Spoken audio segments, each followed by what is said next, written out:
some secrets from Sam as we know. As we like to do.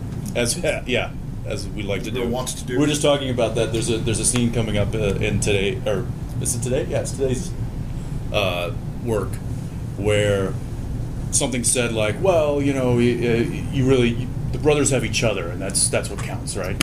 And it's like, yeah, but brothers are constantly lying to each other and hiding something from each other. Yeah, that's what it is. There's a line later where it's talking about how the brothers comfort each other. We're like, I don't know if the brothers necessarily comfort each other. They're kind of like pushing each other, killing each other, lying to each other, bringing each other maybe back. in fan fiction, but not. Not in the real world. Not in the real fake world of Supernatural. The real fake world. Yeah, so I was really excited about the angel turn. Obviously, I thought that was kind of a cool, fun idea and a fun way around that we haven't yet done. You know, we've had angels bring back, and we've had death bring back, and this and that. But to have an angel kind of embody Sam, I thought it was a fun, scary thing to play. So I was really excited about that. But that was the whole episode. We had Jim. We filmed that one third. That always confuses me. Or did we film it first this year? We filmed it second because there was some sort of an issue with the script. They were still tweaking it or something like that for the season premiere. So that's right. We ended up shooting the second one first, and then Who was in the? What all happens in the premiere? That's when Ezekiel, you're in the coma. Yeah. And by the end of it, Ezekiel is taken over Comes out. inside Sam. Oh yeah, and we're out. I beg your pardon. Believe me, that's been a running joke here on set. It's like, yeah, so the angel's in Sam, and then pulls out and you're like, okay, can we just say the angel is like possessing Sam? Something. Not even that, please. No, that's been a kind of a little running gag this year. But that was the one, and it ends with us walking through the quad, right? The college campus quad. Mm-hmm. Yeah. Have had these ups and downs with their relationships throughout the years. What does this latest secret do to them in the Bachelor season 9 that you guys have filmed so far? Well, it's still a secret. Yeah. So we, it's obviously, I think when it comes to fruition, I think obviously Sam's not going to be happy. I mean, we see Sam with death. That's in the premiere, right? Yes. Yeah. We see Sam with death, kind of making good with it. You know, kind of making the decision to finally go like, all right, I've done some good. Like I can walk away. You know, and Bobby telling him, you know, you've done your bit. Most people get no one gets to leave a legacy like that. So be happy. And so we see Sam kind of come to terms with, you know, I've led a good life and I've done my damnedest and I've done some bad, unfortunately, but I've tried to do good. And so we see Sam come to a point where he's happy to move on. What is that? So I think with the fact that Sam finally found that place, I think he's going to be obviously unhappy that his brother lied and has been lying to him. That never works out well. Since when the brothers are reunited with Cass, what's their relationship like at the beginning of the season? Well, a lot of it's going to depend on. Well, a lot of it depends on the state that Cass is in. Right. Because he's obviously in a completely different state. It's something that we're going to have to deal with. Something he's going to really have to deal with. He's got to come to terms with, you know, his kind of newfound situation. So it's Cass has always been a very useful tool for the boys. He is a tool. He is a tool, but useful.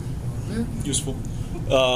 And you know, now there's a big change there. So he's gonna, in his adjustment, the boys are gonna kind of have to adjust to him and his situation as well, right. Which makes for some interesting. And it's also not to literally not have the angel in our pocket.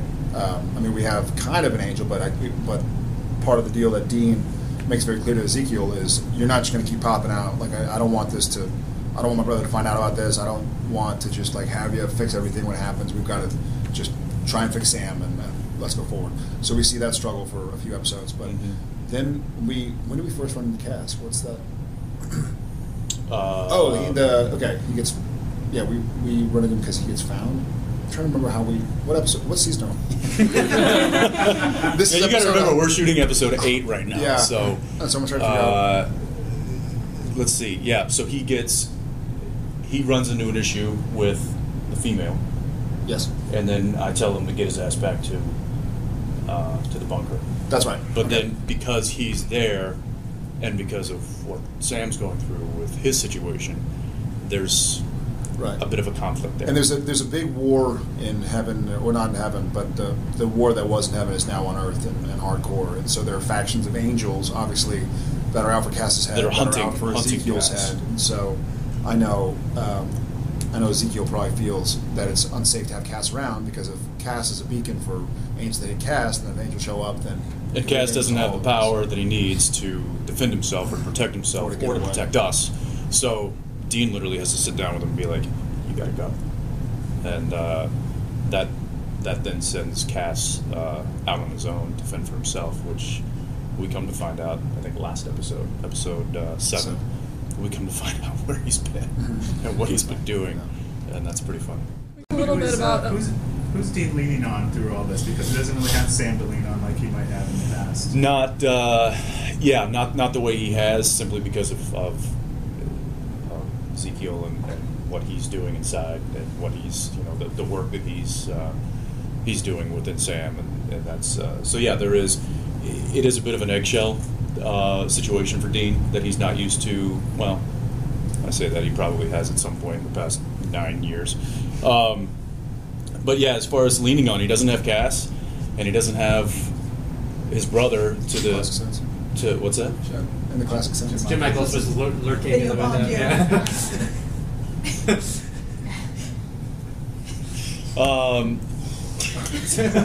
So yeah, he doesn't have his support system like he used to. He doesn't have Cass the way he does. He doesn't have Sam. He doesn't have any of the. He's got his car. That's about it. He's got his car and his music. So it's been the beginning of the season has been a little difficult for him because he kind of feels like he's on an island of his own, and that's a situation that he doesn't like to be on or to be in.